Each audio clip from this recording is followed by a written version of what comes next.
Staying on, the Department of Women, Youth and Persons with Disabilities hosted a roundtable today to discuss the process currently underway to form the Board of Trustees that will establish the National Council on Gender-Based Violence and Femicide. But some civil society organizations complain that the board is illegitimate and is not in line with the National Strategic Plan. Joining me now to talk about this is the Director General of the Department of Women, Youth and Persons with Disabilities, as well as Advocate Minkateko Joyce Maluleka, as well as the former co-chair of the Interim Steering Committee on Gender-Based Violence and Director of WISE for Africa, Advocate Brenda Mademise. Ladies, good evening, and thank you very much for joining us on the Newsfeed Late Night. Good evening. Good evening, and good evening to the listeners. Director General, I will start with you. The roundtable discussion today and the purpose of why it was actually held. I mean, chief amongst them is the fact that you have been engaging with civil society around this formation of the Board of Trustees, and you've kind of left behind the rest of broad South African public on what actually is being happening. So you wanted to inform the general South African public via this platform of what you were doing. But of course, the main issue is that there is a point of disagreement around the establishment of this Board of Trustees. So what were you looking to discuss with civil society today? I think you captured it correctly, that the first point was to use the media, because the media is the best form of reaching out to civil society, and the media is the best form of educating the public, but also to ensure, because even the media, I don't think we ever had, though I joined 2 months back, I don't think the department ever had a media brief on the National Strategic Plan on gender-based violence. So that was the first part, as you've captured it. The second part is there is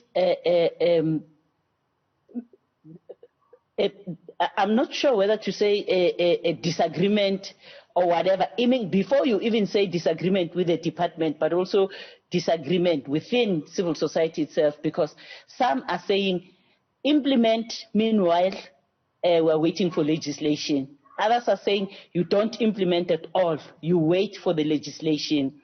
However, history has taught us that legislation takes long sometimes. It might take a year, and I think there are very few legislation that are developed within a year. It might take 2 years, it might take 3 years, it might take longer, because this legislation, somewhere, somehow, it is going to maybe tread on some of the departments like your justice, your police, or whatever. It might tread on their cons or whatever. So legislation like this ones, they are debated for longer, because others will be opposing, others will be agreeing, even amongst government itself. So also civil society had indicated that they want an independent structure where both civil society and government can be able to make decisions in terms of response to gender-based violence, where they can be able to come up with a coordinated and multi-sectoral approach to the response to violence against women. So without the legislation, without any legal instrument, it becomes difficult, as explained even in the roundtable. So, are you saying there is no capacity within government to speed up the process? What have we learned from COVID-19? We know you can make legislation overnight in this country. It is very much possible. Exactly. Yeah. I can't say there is no capacity or there's capacity, because in terms of the National Strategic Plan, it is the Department of Justice that is supposed to develop legislation. So I cannot say they have capacity or not. All right, let me You what understand? civil society is saying. Advocate Mademise, what do you make that the department is still advancing that argument that, look, the process of establishing legislation is going to take 2 to 3 years, going to take long. Therefore, let's set up this Board of Trustees in the meantime. We raised the point with them sharply this morning around the same issue that you raised. We have consistently said as a country that gender-based violence is a crisis, it's an emergency, and it requires an emergency response. So if it indeed it is a crisis, your response has to follow the same route, right? So legislation was drafted last year by Department of Justice, by the way, right? And that legislation should have been put through the process already, because we believe as a country that gender-based violence is a crisis. So what we say and what we do must run parallel, and when we can't be saying crisis and emergency, but our response is that of a tortoise. And that's the point that we're making. We have to marshal all the resources, all the effort to make sure that this legislation is in place, so that then we can start to implement this NSP in its entirety. Yeah. Now, DG, I mean, what's key in terms of the 6 pillars of the NSP, that's the National Strategic Plan, is number one, accountability and coordination, as well as leadership. Accountability being quite important. Now, departments are accused of circumventing legislation, which means there is no accountability. There is no process that is being set in place as far as, for example, the powers, the scope and the functions of the National Council. What do you say? I think even Advocate Brenda Madumiso, because she was the one who was there before I arrived in the Department of Women, she would attest to the fact that the civil society organization, including the interim steering committee, which she was part of, had given the Department of Women the authority to implement the NSP. Meanwhile, legislation is being developed. That was the mandate that was given to the department. So the department, in the meantime, now I think it's how the NSP was launched by the president this year, but I think it was approved by cabinet last year, November or something like that.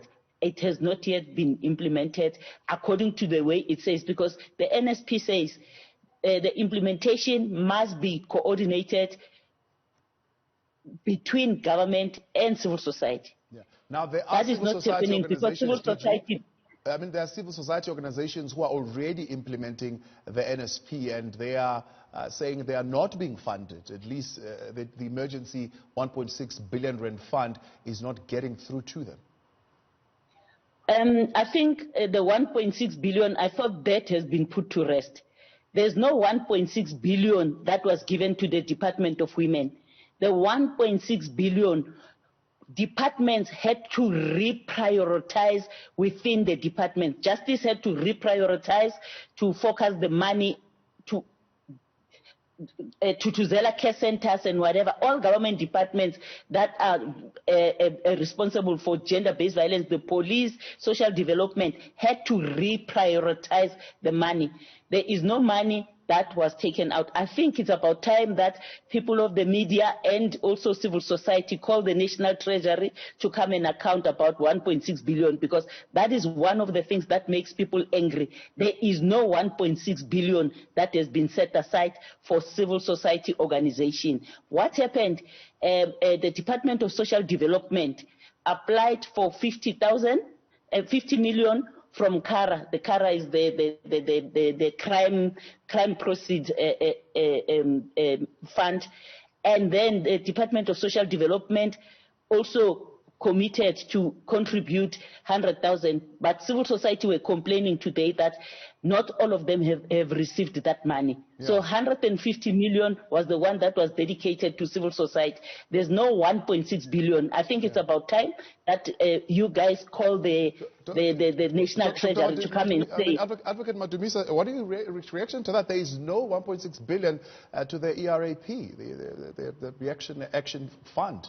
That was announced, I suppose, as early as last year already. I thought we have explained how that 1.6 came about and how it was deployed. And Advocate Maluleke is correct. When the president announced that 1.6, it was incumbent upon those departments that are charged with the responsibility of GBV and having GBV programs to reprioritize and allocate some of this money towards GBV programs. So that 1.6 never went into any other individual or organization, but it was money that was sitting in departments already for reprioritization to target GBV programs and interventions. Now, out of that 1.6 billion, there was 130 million that was earmarked to fund civil society. What has happened with that money is that it was administered by NDA, National Development Agency, right? And National Development Agency allocated the 90 million out of the 130 million. So there's still 50 million that still has to be distributed to NGOs, but the 90 million that was already distributed to civil society organizations. NDA has got the responsibility to South Africans and show us who was funded, NGOs that were funded, and how much of NGOs received from that 90. Yeah. Still the balance, as I said, of that 50 or 60 million that still has to be disbursed to NGOs. Yeah. Now, DG, I mean, just there, that tells you that we need systems in place, particularly if you're saying the Board of Trustees is going to be raising funds as well. I mean, things like this where we don't know whether the money was distributed or who was the recipients and so on and so forth. That's the accountability part that is quite key as far as establishing a body of this nature. I think the council, as I said, the council will be constituted by civil society organizations and government, and civil society will be in the majority, 51%, and government 49%. So even whether it's legislated or it's a trust, it will be constituted that way. And whether it's a legislation or it's a trust, it will have the responsibility to raise funds. So the funds, the civil society themselves will account. So I think I also want to add that the challenge and the noise that is happening is because most of the people think there's a 1.6 billion sitting somewhere. There is no 1.6 billion. There is no, I'm saying it has been, departments have reprioritized, as Advocate Madumisa has confirmed, but there's no money because people think the money was brought to the Department of Women. The Department of Women didn't receive not even 1 cent from that money.